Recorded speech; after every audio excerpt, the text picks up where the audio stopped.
Assalamualaikum warahmatullahi wabarakatuh.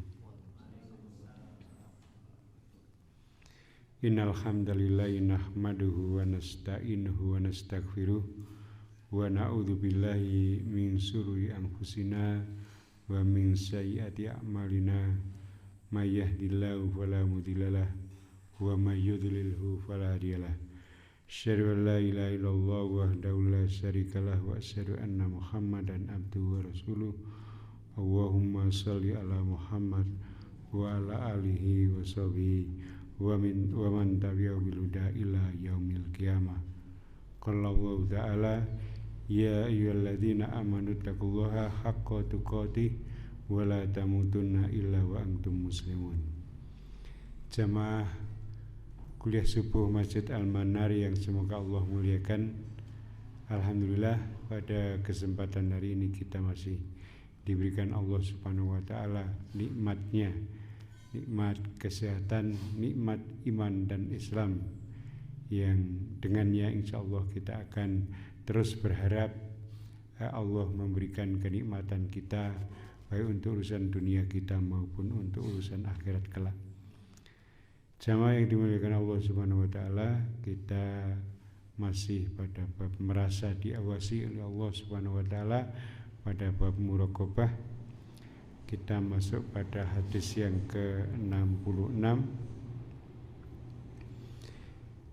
An Abi Ya'la Syarad ibnu Ais ya radhiyallahu anna Nabi sallallahu alaihi wasallam qala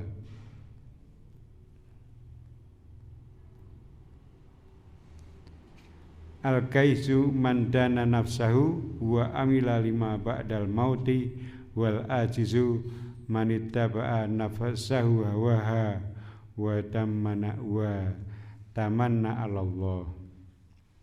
Hadis diriwayatkan dari Abu Ya'la Shaddad bin Aus radhiyallahu an dari Nabi sallallahu alaihi wasallam, beliau bersabda,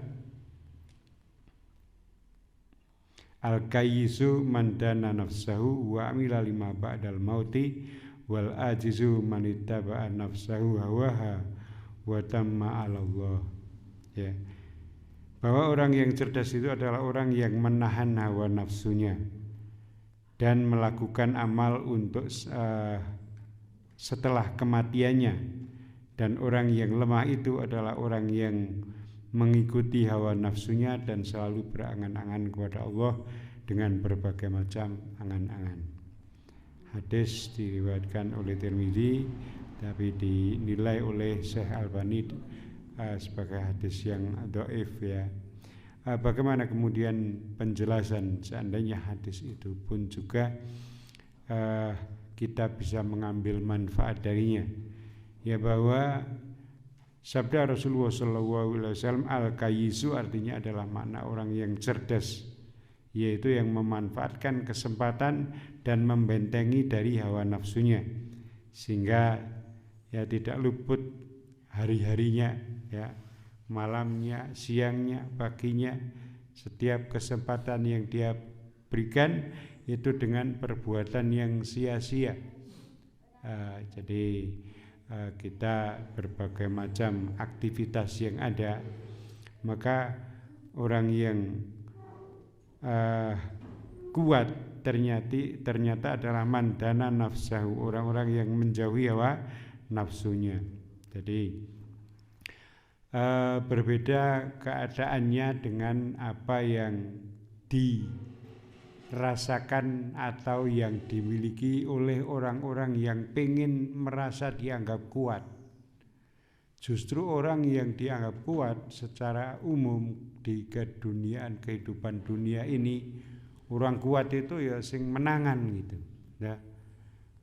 Kemudian sehingga tidak ada orang yang berani merendahkannya. Ketika orang menyinggung kepentingannya, menghalangi usahanya, maka terhadap orang tersebut minder. Karena apa? Karena dia orang kuat. Ngati-hati nek karo engkai, ya.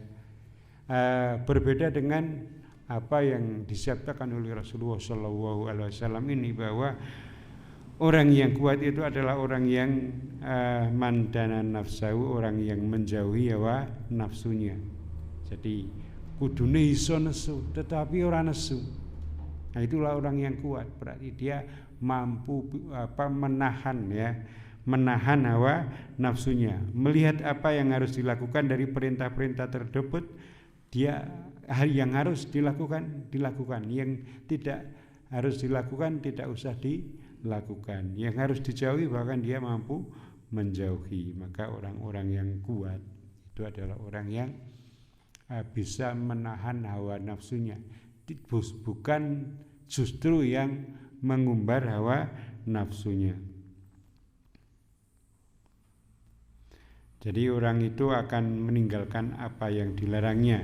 Kalau dilihatnya pada dirinya itu kekurangan, maka dia cepat-cepat membenahi, ya, membenahi dari sisi-sisi yang bermanfaat untuk urusan dirinya, bukan kemudian urusan-urusan yang semu, ya. Menangan itu apa gunane gitu ya. Jadi orang yang kuat itu bukan sing menangan, ternyata adalah yang bisa memperbaiki urusan dirinya, ya, urusan hawa nafsunya. Jika dia mau, maka dia akan membenahi, ya, kemudian terhadap perkara-perkara yang wajib dia akan melaksanakannya. Atau kemudian kalau dia suatu saat tidak bisa melaksanakan satu amalan itu, dia akan mengganti dengan amalan yang lain yang juga dalam kebaikan, ya.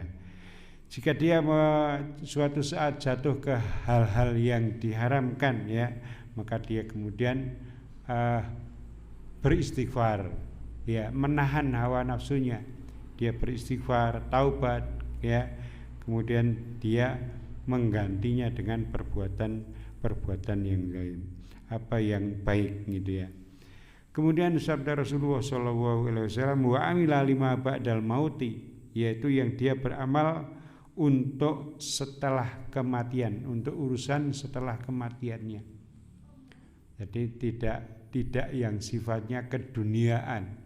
Orang yang kuat itu al-kaisi itu adalah wa amila, ya, lima ba'dal maut, ya, dia beramal untuk urusan setelah kematiannya. Jadi bukan semata-mata untuk urusan keduniaan. Wah, piye men tetap sehat, men tetap ruso, ya, men tetap terpenuhi kebutuhannya, ya. Ya, tetapi ternyata yang lebih dipentingkan orang-orang yang kuat itu adalah dia beramal untuk urusan akhiratnya. Taruhlah dia tidak begitu sehat, maka ketika dia bisa melakukan amal perbuatan, amal kesalehan, ya, amal ibadah, dia melakukannya, ya, selagi dia mampu dia melakukannya, ya. Ketika dia dalam posisi kekurangan, orang yang kuat itu bukan orang yang kaya terus, ya, tetapi ketika dia orang kekurangan, dia tetap, ya, dalam posisi kekurangannya itu dia tetap bisa beramal, ya, beramal untuk keperluan akhiratnya, ya. Jadi ini bahwa orang yang kuat itu ternyata adalah yang bisa menahan hawa nafsunya, ya, menjauhi dari hal-hal yang diharamkan, ya. Dia bisa memilih hal-hal yang syariatkan yang bermanfaat untuk urusan akhiratnya. Dan inilah yang benar dan harus dikokohkan di dalam jiwa kita, ya, bahwa manusia itu pada dasarnya beramal untuk urusan akhirat. Seberapapun dikejar dunia itu, ya, paling pol kaya ngene iki, ya. Paling nikmatnya dunia itu kita pun sudah pernah merasakan, ya. Mangan sing paling enak ya kaya ngono. Arak kaya ngopo maneh to. Sekarang sudah mulai terbatasi kenikmatan itu. Biyen bangsane air putih, ya. Air putih ke seger banget gitu. Nah, saiki ki ya saya suwi itu air putih itu ya seger, tetapi tidak seseger air putih kala itu. Karena apa? Secara fungsi di dalam tubuh manusia itu akan bertambahnya usia itu fungsinya akan menurun apapun yang terjadi, baik dia itu dalam posisi sehat atau tidak sehat, itu fungsi tubuh itu otomatis akan menurun terus, sehingga kualitas rasa ya, yang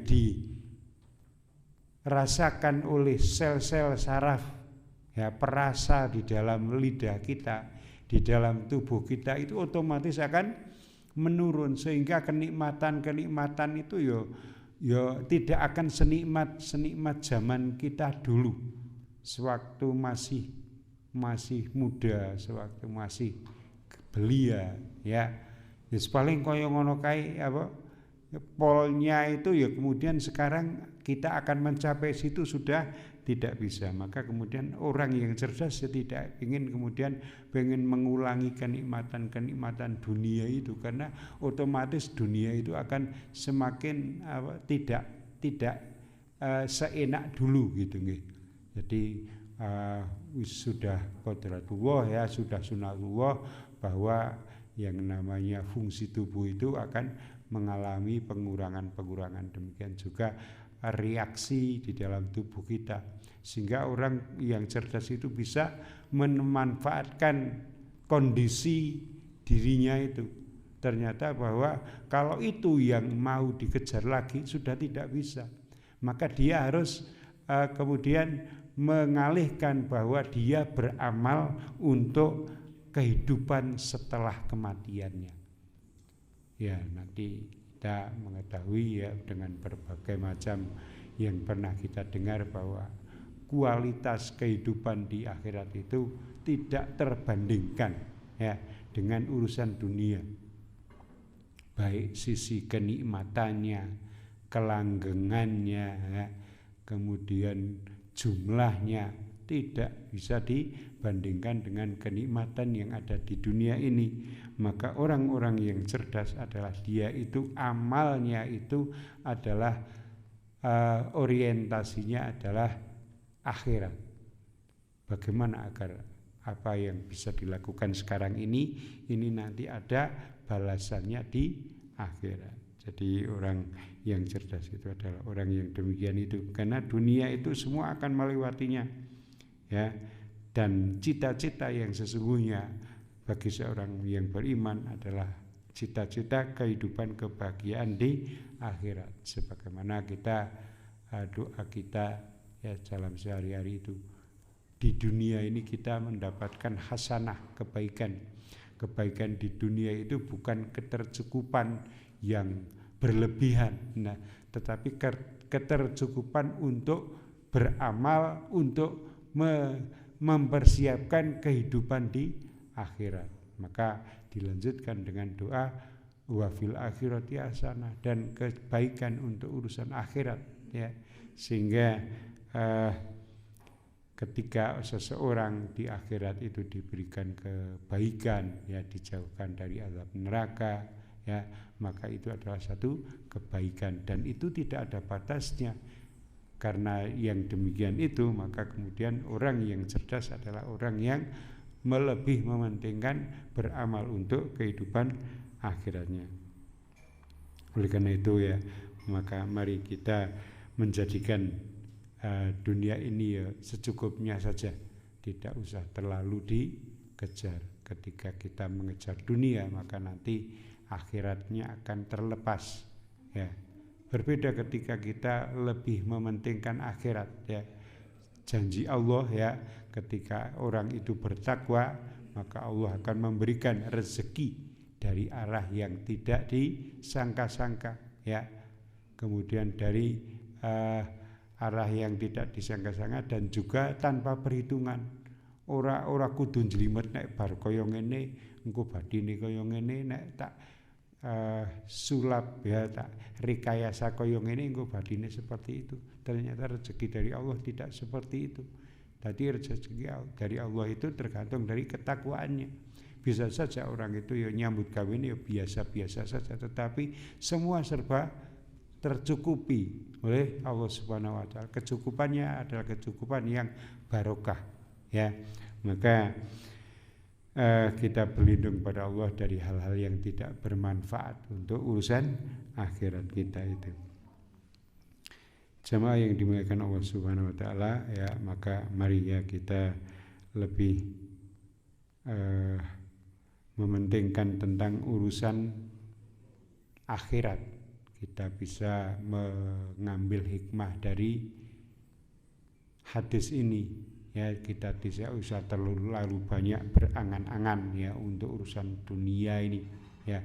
Seandainya berandai-andai itu munculnya, ya, berandai-andai itu adalah dari godaan setan. Wah, nek coba ombien koyong ini, coba ombien koyong ini, ya.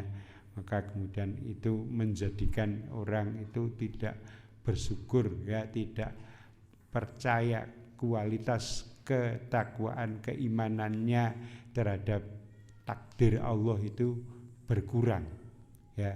Maka jangan terlalu banyak berangan-angan, ya, sehingga kita bisa memanfaatkan waktu-waktu yang ada ini untuk urusan kebaikan kita, untuk urusan dunia dan untuk urusan akhirat, ya. Dan orang yang cerdas adalah yang lebih mementingkan terhadap urusan akhirat dan dia mampu menahan hawa nafsunya. Itu hadis yang ke-66. Kita lanjutkan ke hadis yang ke-67, ya. An Abi Hurairah radhiyallahu anhu qala Rasulullah sallallahu alaihi wasallam, ya, min husnil islamil mar'i tarkuhu ma la yakni. Hadis yang pendek yang di, ya, rawahu Tirmidzi, ya. Di antara tanda dari Abu Hurairah radhiyallahu an, dia berkata Rasulullah sallallahu alaihi wasallam bersabda, di antara tanda kebaikan kesempurnaan, ya, Islam seorang adalah ia meninggalkan sesuatu yang tidak bermanfaat baginya. Ada hubungannya dengan hadis yang barusan yang ke-66, bahwa kebaikan, salah satu kesempurnaan sebagai orang Islam adalah dia meninggalkan hal-hal yang tidak bermanfaat untuk dirinya. Kita mengetahui bahwa keislaman seseorang itu adalah totalitas, ya, totalitas penyerahan diri kita kepada Allah Subhanahu wa taala, baik untuk urusan apapun, ya, dari segi yang lahiriah maupun batiniah, ya. Ya, kita totalitas, tidak hanya badannya saja yang Islam tetapi hatinya tidak Islam, ya. Tidak hanya keimanannya saja yang Islam, ya, hatinya yang Islam tetapi amalnya itu bukan amal-amal orang Islam. Jadi totalitas, ya, sehingga perintah Allah udkhulu fis silmi kafah, masuklah kalian ke dalam Islam ini secara kafah, ya, sempurna, total, ya. Jadi untuk urusan dunia maupun untuk urusan akhirat, secara lahir maupun secara batin itu, ya, totalitas penyerahan keislamannya.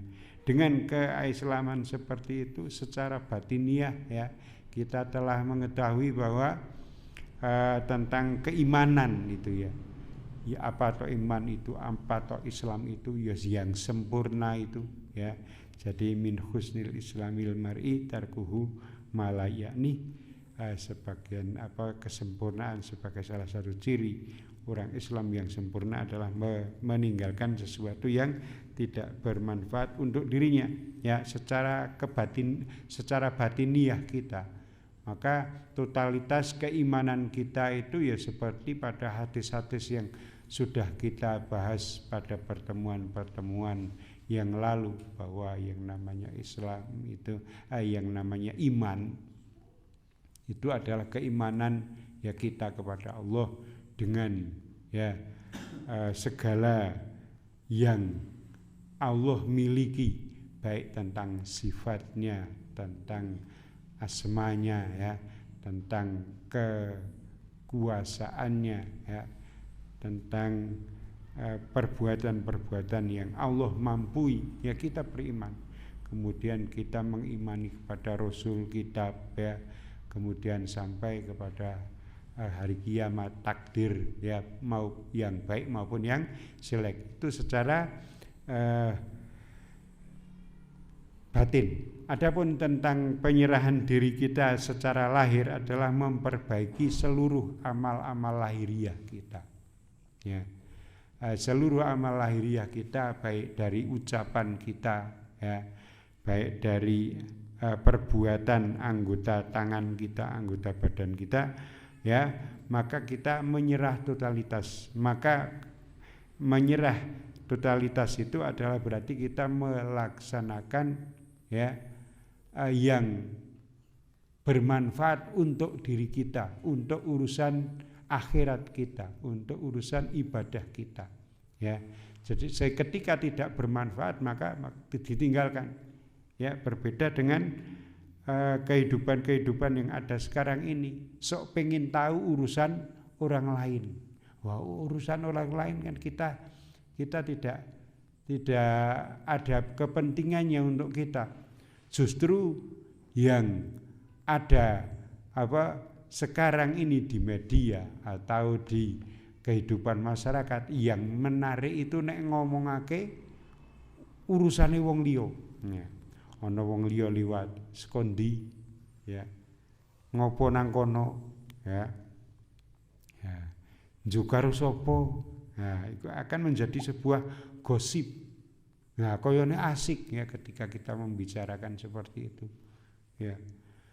Kemudian acara-acara di televisi bahkan ono, ya, gosip, ya, gosip sekitar selebritis, ya, tidak hanya sekitar selebritis, ya, artis, tapi kemudian tokoh-tokoh politik, ya, kita diberikan suguhan-suguhan yang itu, dan itu lebih menarik untuk kita dengarkan, ya, padahal itu tidak ada kepentingannya untuk kita. Padahal sebagian dari kebaikan seorang muslim adalah dia meninggalkan sesuatu yang tidak bermanfaat untuk dirinya. Wah, ini bermanfaat bagiku atau tidak, ya? Ngrungokake omongane wong kaya ngene iki. Jan asik banget, pengen nimbrung. Padahal tidak ada kepentingannya untuk kita. Maka ketika tidak ada kepentingannya untuk kita, ya lebih baik kita menghindari dari perbuatan yang seperti itu. Karena sebagian, ya, di antara tanda kebaikan kesempurnaan ciri-ciri seorang Islam adalah dia mampu meninggalkan apa yang tidak bermanfaat untuk dirinya, ya. Jadi ketika itu bermanfaat, ya dilakukan, ketika tidak bermanfaat, ya tidak dilakukan, ya, baik dari segi pembicaraan, ya, dari segi perbuatan atau dari segi hal-hal yang lain. Kalau itu bermanfaat, dilakukan. Kalau tidak bermanfaat, tidak usah dilakukan. Karena iman waktune, ya. Jadi kita itu, kehidupan kita itu dibatasi oleh waktu. Ya, semakin hari waktu itu semakin sedikit yang tersisa untuk kita. Maka semakin yang sedikit yang tersisa untuk kita itu, maka kita gunakan waktu itu untuk sesuatu yang bermanfaat untuk diri kita. Bukan justru sebaliknya. Ketika waktu tinggal sedikit, maka malah justru diabaikan dengan perbuatan-perbuatan yang tidak bermanfaat untuk kita, ya. Ya, misalnya sebagai seorang tua itu kadang tidur, ya, tidak terlalu banyak siang waktunya. Ketika kita butuhnya cuma 3-4 jam, gitu, ya itu sudah nek berusaha untuk tidur lagi, malah badan sudah tidak kepenak. Jam 3 wis ngelilir, wah kok isih jam 3, ya. Nah, padahal nek berusaha ditidurkan lagi wis wong wis marem, turune wis marem, ya. Ya malah awake ora kepenak.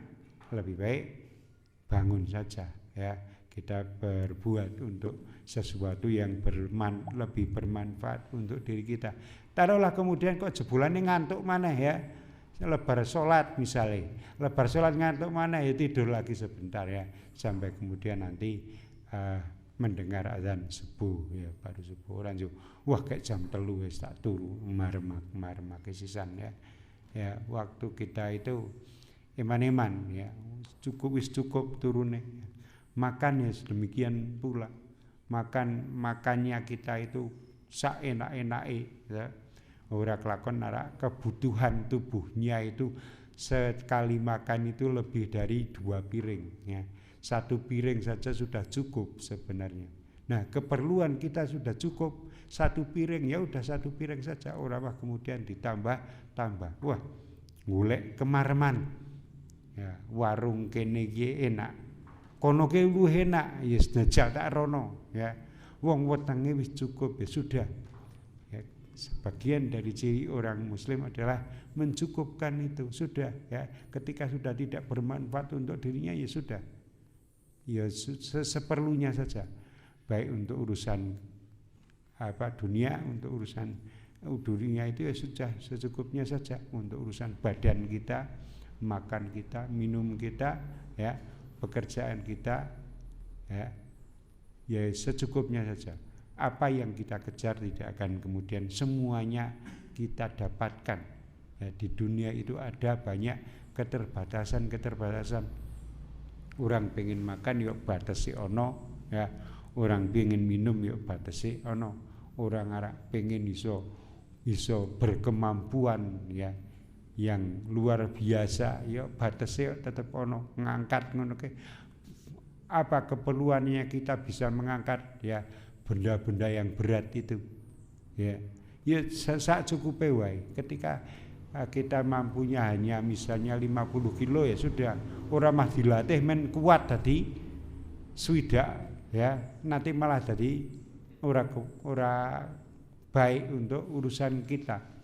Ya nek umpamanya kemampuan kita sudah maksimal 50, juga kalau berat swidak, ayo kita memanfaatkan otak kita, tidak harus memanfaatkan raga kita. Otak kita terus bagaimana? Yo sambat karo koncone ya. Jadi memanfaatkan otak kita, tidak usah terlalu memaksakan badan kita. Nah, demikian juga memang kehidupan di samping iman ya, yang berbeda-beda antara orang yang satu dengan yang lain. Islam pun juga berbeda antara yang satu dengan yang lain ya. Orang ya punya kemampuan yang berbeda-beda dan keperluan yang berbeda-beda. Maka kita bisa memilih ya apa yang bermanfaat untuk dirinya. Tidak harus yang orang lain bisa, aku kudu bisa. Orang diciptakan berbeda-beda, sehingga orang beramal pun juga berbeda-beda. Tetapi ketika dia bisa beramal ya pada saat yang tepat, maka itu akan menjadi lebih baik ya. Jadi bisa beramal di waktu yang tepat itu menjadi lebih baik ya. Orang bermacam-macam sifatnya, karakternya ya. Itu ketika dia memanfaatkannya dengan baik sesuai dengan kemampuannya dan keperluannya, maka dia adalah orang yang sempurna di dalam keislamannya. Jamaah yang dimuliakan Allah Subhanahu wa taala, maka marilah ya kita memanfaatkan kesempatan-kesempatan yang ada itu untuk beramal. Kalau kita bisa beramal sekarang, yuk mari kita lakukan amal itu sekarang, bukan menunggu nanti-nanti. Ketika menunggu nanti-nanti, kualitas amalnya itu akan menjadi berbeda. Ya, saiki iso sholat subuh berjamaah. Mengapa? Karena rusuh. Ya, kemudian ada keinginan mendatangi sholat subuh berjamaah. Ya, padahal kita bisa berbuat yang lain. Tetapi ketika kita lebih mementingkan sholat subuh berjamaah sekarang dalam posisi sekarang ini padahal kita bisa yang lain, maka itu adalah sebuah keutamaan. Tidak sama dengan ketika kita bisa melakukan sholat subuh berjamaah tetapi arak lian-liane wis ora iso. Isone ki mung sholat subuh ku jamaah. Arak nyambut gawe wis angel isone ya wis aku isone mengki ya iki. Kualitasnya berbeda. Karena yang pertama tadi ada pilihan, dia bisa berbuat A, B, C ya, tetapi dia memilih A, yaitu yang sholat subuhnya berjamaah. Berbeda dengan orang yang bisa melakukan sholat subuh berjamaah karena isone mengkui, mau yang B, C-nya tidak bisa, isone meng A ya. Itu pun juga sudah baik ya, daripada kemudian dia tidak berbuat sama sekali. Maka ketika seorang pengen sempurna keimanannya, maka dia bisa memilih perbuatan yang bermanfaat untuk dirinya. Karena ada pilihan itulah maka kemudian bisa lebih sempurna. Kalau tidak ada pilihan maka keterpaksaan yang muncul, dan beribadah karena keterpaksaan itu tidak akan sama nilainya dengan beribadah karena pilihan ya. Sehingga pada salah satu firman Allah Subhanahu wa taala di dalam Al-Qur'an ya, di dalam surat Al-Hadid, yaitu tentang orang-orang yang berjihad ya, menginfakkan hartanya di jalan Allah juga berperang ya, tidak sama derajatnya dengan orang-orang yang berjihad dan berperang setelah Fathul Mekah ya. Jadi sebelum Fathul Mekah itu berjihad dan berperang di jalan Allah dengan jiwa dan hartanya itu nilainya lebih tinggi daripada setelahnya, karena tadi wis ono pilihan karo keterpaksaan. Karena ada pilihan, aku arek melu pora ya, tantangannya nek melu lebih besar. Tetapi orang bisa memilih ketika tantangannya lebih besar, kemudian itu lebih bermanfaat untuk keberlangsungan dakwah. Kok dia bisa memilih itu, maka nilainya lebih besar daripada keterpaksaan. Kabeh do salat jamaah, nyong yo isen nek ora melu salat jamaah ya. Kabeh do salat Id, nyong nek ketok leh ora salat Id jan konangan jan isin. Jadi keberangkatannya menuju suatu amal perbuatan itu juga berbeda-beda ya. Jadi orang bisa memilih karena pilihan itu ada, maka ketika seorang bisa memilih yang lebih bermanfaat untuk dirinya, maka itu adalah satu kelebihan, keutamaan bagi orang yang Islam. Orang yang kesempurnaan ciri orang Islam itu ya, dia dapat memilih yang bermanfaat untuk dirinya. Kemudian satu hadis lagi pada pada bab muraqabah ini, yaitu hadis yang mungkin sering disalahartikan ya, disalahartikan oleh sebagian orang. Mengapa? Karena hadis ini di dalam kajiannya itu perlu kajian yang lebih jauh ya. Wallahu alam ya. Jadi dari hadis diriwayatkan an Umar radhiyallahu annahu anna Nabi sallallahu alaihi wasallam qala la yus'alur rajulu fima daraba imra'atahu, yang artinya dari Umar radhiyallahu anhu dari Rasulullah sallallahu alaihi wasallam, beliau disabda, tidak akan ditanya seorang suami apabila ia memukul istrinya.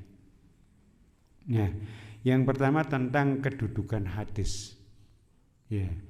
Hadis ini diriwayatkan dari Abu Dawud dan Ibnu Majah, tetapi kemudian oleh Syekh Albani didhaifkan dalam risalahnya Al-Jami nomor 6530 ya, dan juga dari Ikhwaul Ghalil nomor 2034 ya. Jadi hadis ini tingkatnya dhaif. Adapun kemudian penjelasannya bagaimana kalau ini kita bisa mengambil manfaat dari hadis ini. Yang pertama bahwa dalam hubungan suami istri itu ada satu pelajaran ya, bahwa apabila ditakuti nusuzauna fa'idhuhunna fahjuruhunna fadribuhunna ya.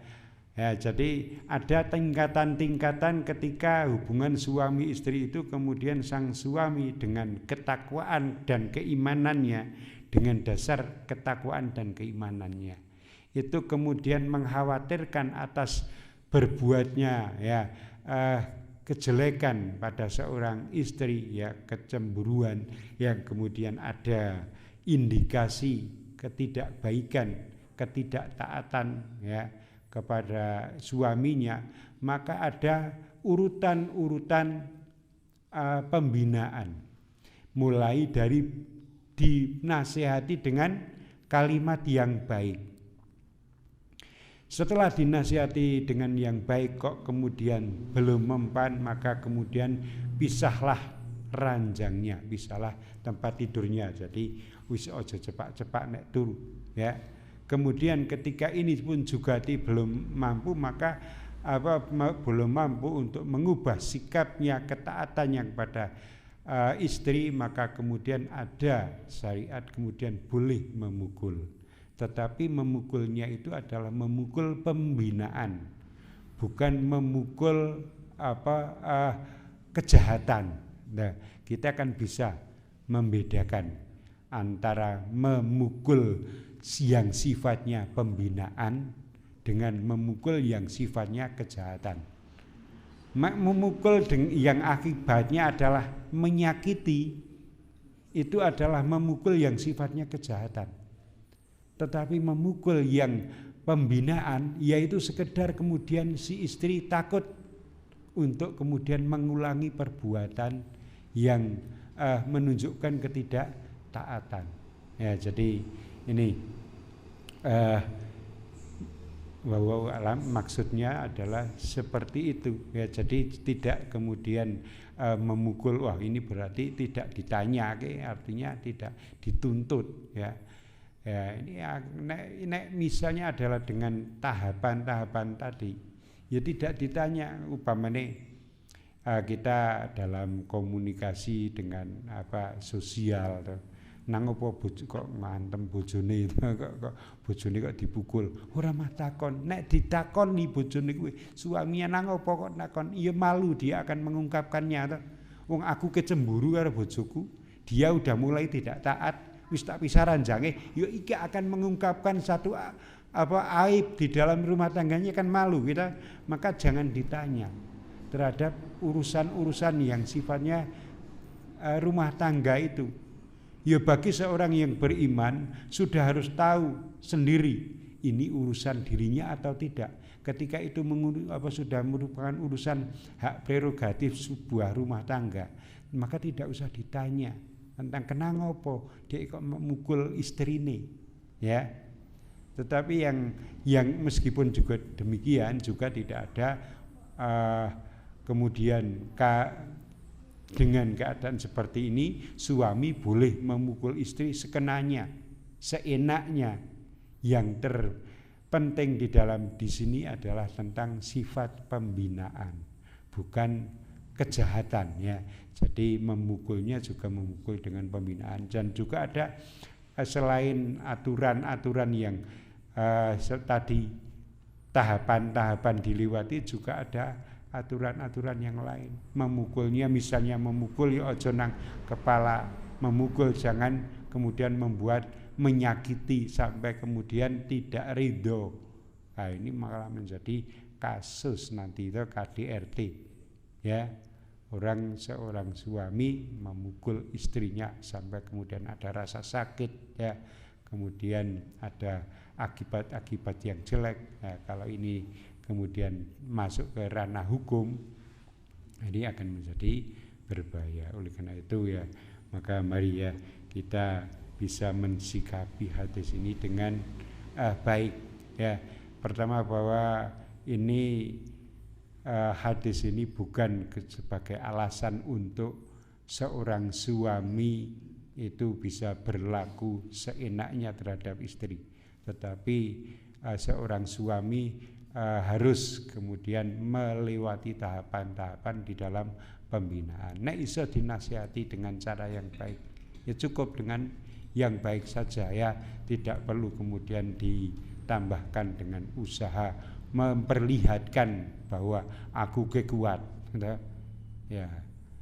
Cukup dengan nasihat yang baik. Atau kemudian tahapan yang kedua, jadi tidak harus dengan tahapan yang terakhir. Ini adalah tahapan yang terakhir, memukul istri itu, dan memukulnya pun juga tidak asal pukul, dengan niat yang awal yang baik, yaitu niat pembinaan, ya, niat pembinaan. Kemudian tidak memukul di tempat-tempat yang berbahaya, apalagi kemudian memukul di hadapan anak-anaknya, ya.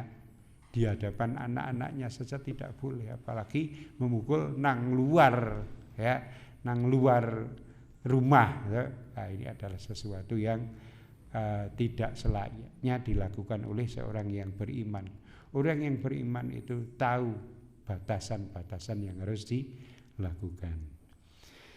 Ya, alhamdulillah mungkin sampai di sini pembahasan kita tentang bab merasa diawasi, ya, muraqabah, ya. Kita harus benar-benar bahwa setiap detik kita, dimanapun kita, dengan siapapun kita, ya, kita itu harus merasa bahwa Allah itu mengawasi kita, sehingga kita bisa memilih, ya, memilih mana amal yang bermanfaat untuk diri kita, mana amal-amal yang tidak bermanfaat. Yang bermanfaat untuk diri kita lakukan, yang bermanfaat untuk urusan akhirat kita lakukan, yang tidak bisa bermanfaat, ya, kita tinggalkan.